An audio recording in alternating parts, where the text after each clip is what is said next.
रात के समय का घाटशिला दिखा दूं कैसा होता है। सड़क पे इक्का दुक्का लोग ही दिखाई दे रहे हैं। होटल के जो केयर टेकर हैं उन्होंने कहा कि कोशिश कीजिए कि थोड़ा जल्दी वापस आ जाइए, क्योंकि हमारा जो एरिया है ये बहुत जल्द सुनसान हो जाता है। और इस समय हम जा रहे हैं देखने के लिए कि हमें कहाँ खाना मिल सकता है। हमको चाहिए प्रॉपर वाला डिनर। हाईवे नहीं है लेकिन बाज़ार के अंदर का मुख्य रोड है। अभी तक भी देखिए मेरे सामने कोई होटल नहीं आया है।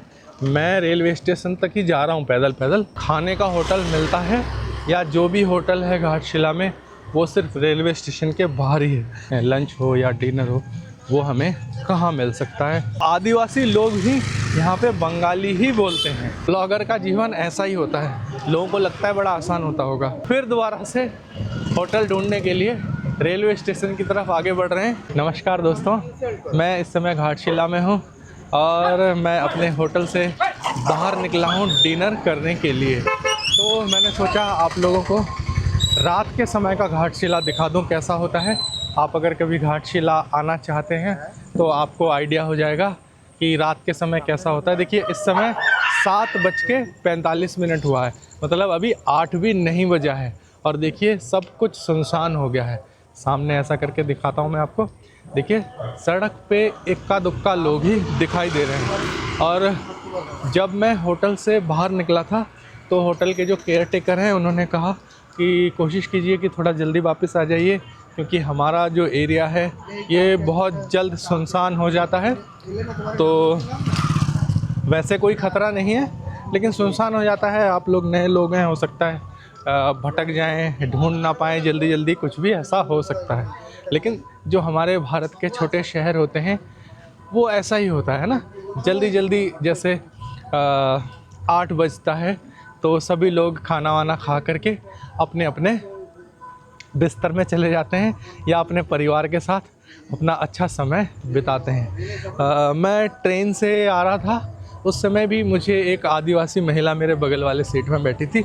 मेरी उनसे बातचीत हुई तो उन्होंने ऐसा कहा कि गांव में हम लोग रहते हैं तो लगभग 7 बजते बजते हमारा खाना वाना कंप्लीट हो जाता है और हम लोग सोने चले जाते हैं। तो ऐसा ही है माहौल यहाँ का।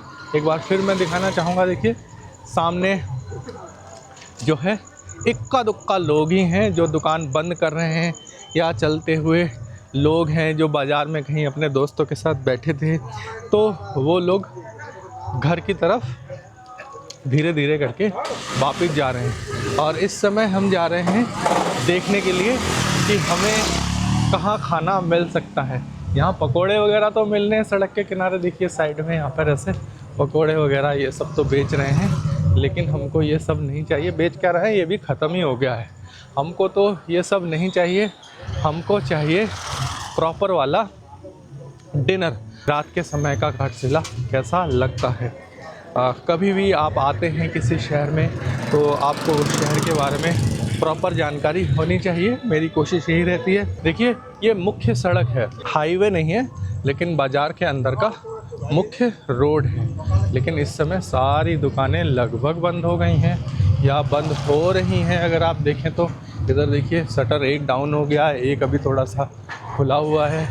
और जैसे जनरल यूज़ की चीज़ें हैं, नमकीन पकोड़ा, ये सब की दुकान थोड़ी बहुत खुली हुई हैं। बाद बाकी और जो दुकानें हैं वो सारी यहाँ पे बंद हो चुकी हैं या बंद होने वाली हैं। मैं आपको कुछ बातें और बता दूं।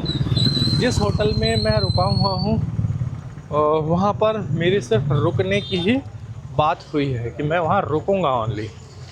लेकिन वो सुबह नाश्ते के समय, लंच के समय, डिनर के समय बहुत ज़्यादा फोर्स करते हैं कि मैं उनके होटल में ही खाना खाऊं। तो मैंने हर बार ही उनसे प्राइस पूछा है कि आप कितना चार्ज करेंगे और खाने में मुझे क्या मिलेगा। तो मैंने जो पाया है कि जो भी वो चार्ज करना चाहते हैं वो एक्चुअली ज़्यादा है मार्केट प्राइस से। लगभग 25% वो ज़्यादा मुझे लगता है। तो जब भी हम बाहर घूमने जाते हैं कभी भी अपना नुकसान ना हो, क्योंकि बाहर जो लोग हम जैसे ब्लॉगर घूमने जाते हैं तो बहुत से ब्लॉगर अभी ब्लॉग से इनकम नहीं कर पाते हैं, तो उनको नुकसान ना हो जाए, नुकसान से वो बचें, है ना। जब बहुत ज़्यादा इनकम होने लगेगा तब कोई बात नहीं, तब आराम से आप खर्चा कर सकते हैं, लग्जरी जीवन जी सकते हैं।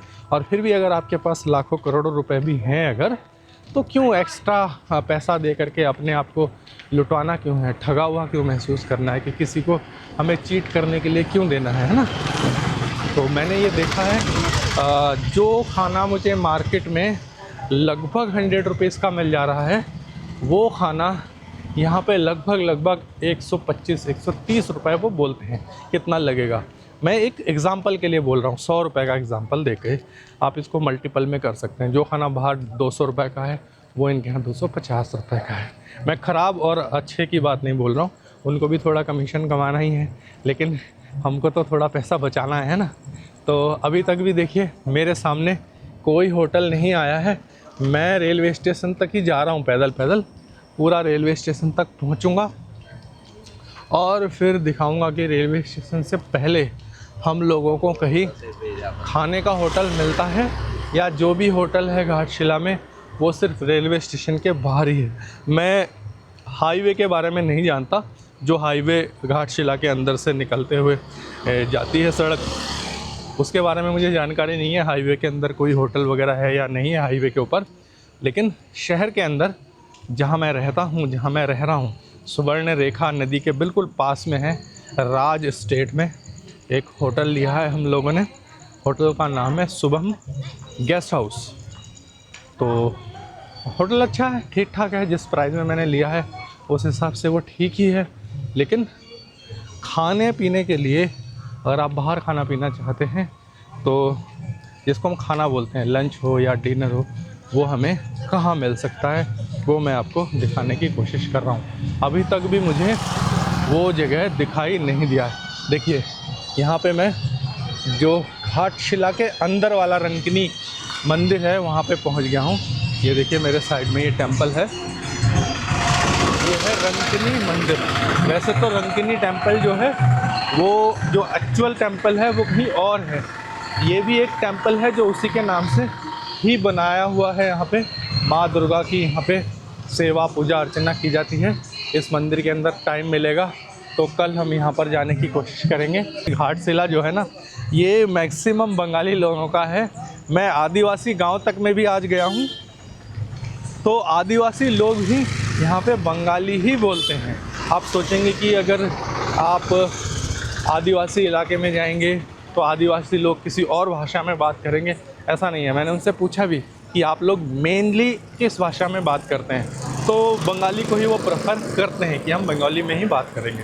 यहीं पे ये शायद स्टेशन आ गया है, तो मैं दिखाऊंगा आज किस होटल में मैं खाना खाने जा रहा हूँ और मैं क्या खा रहा हूँ। जैसे ही मैं आज अपने लिए खाने का होटल पसंद कर लूँगा मैं आपसे दोबारा बात करता हूँ। ब्लॉगर का जीवन ऐसा ही होता है, लोगों को लगता है बड़ा आसान होता होगा। अभी रात के लगभग 8 या 8-10 हो चुका है। मैं खाना खाने के लिए निकला था, जैसे कि आप देख रहे थे वीडियो में। अचानक मुझे एक सैलून दिखाई दिया, मुझे सबसे पहले वहाँ से शेविंग कराना पड़ा, क्योंकि कल सुबह 6 बजे उठ के फिर मुझे ब्लॉगिंग के लिए निकलना है। तो 6 बजे कहीं तो कोई सैलून मिलने वाला नहीं है, तो खाने से पहले मैंने शेविंग करवा लिया है, ठीक है ना। उसके बाद अब हम फिर दोबारा से होटल ढूंढने के लिए रेलवे स्टेशन की तरफ आगे बढ़ रहे हैं। मैंने सैलून वाले से भी पूछा था कि आसपास कहीं होटल मिलेगा क्या खाना खाने का, उन्होंने बोला नहीं, आपको रेलवे स्टेशन ही जाना पड़ेगा। देखिए छठ पूजा है ना, आज से स्टार्ट हुआ है। तो देखिए यहाँ झारखंड में छठ पूजा को बहुत धूमधाम से मनाया जाता है। तो गाना भी बज रहा है और यहाँ पर ये रोशनी भी हो रही है। तो गाना तो मैं आपको सुनवा नहीं पाऊँगा, कॉपीराइट आ जाएगा, इसलिए अभी यहाँ के पे ब्लॉगिंग मैं बंद कर देता हूँ। सेम होटल है, सेम सीट है जिस पे हमने कल रात डिनर किया था। कारण ये है कि घाटशिला में खाना खाना है तो यहाँ के लोकल लोग कह रहे हैं सिर्फ 3 होटल हैं। क्योंकि हमने कल इस होटल में खाना खाया था जो स्टेशन के बिल्कुल अपोजिट है, हम वापस उसी होटल में आए हैं। यहाँ पर सेम खाना ही मिलता है। तो देखिए सबसे पहले वही सेम फिश कड़ी है, कातला माछेर झोल बोला जाता है इसको, वही दाल है हमारे पास, उसी तरह की 2 सब्जियां हैं, एक चटनी, चावल और पापड़ है। दिखाने के लिए ज़्यादा कुछ नहीं है क्योंकि यहाँ पे ऑप्शन बहुत ही सीमित है। तो अब हम यहाँ पर डिनर करेंगे। डिनर करने के बाद होटल के कमरे में जा कर के सो जाएंगे, आराम से फ्रेश होके सुबह उठेंगे। आप लोगों के लिए फिर से कल ब्लॉग बनाना है। इस ब्लॉग को यहीं ख़त्म करेंगे। मिलते हैं अगले वीडियो में, तब तक के लिए नमस्कार।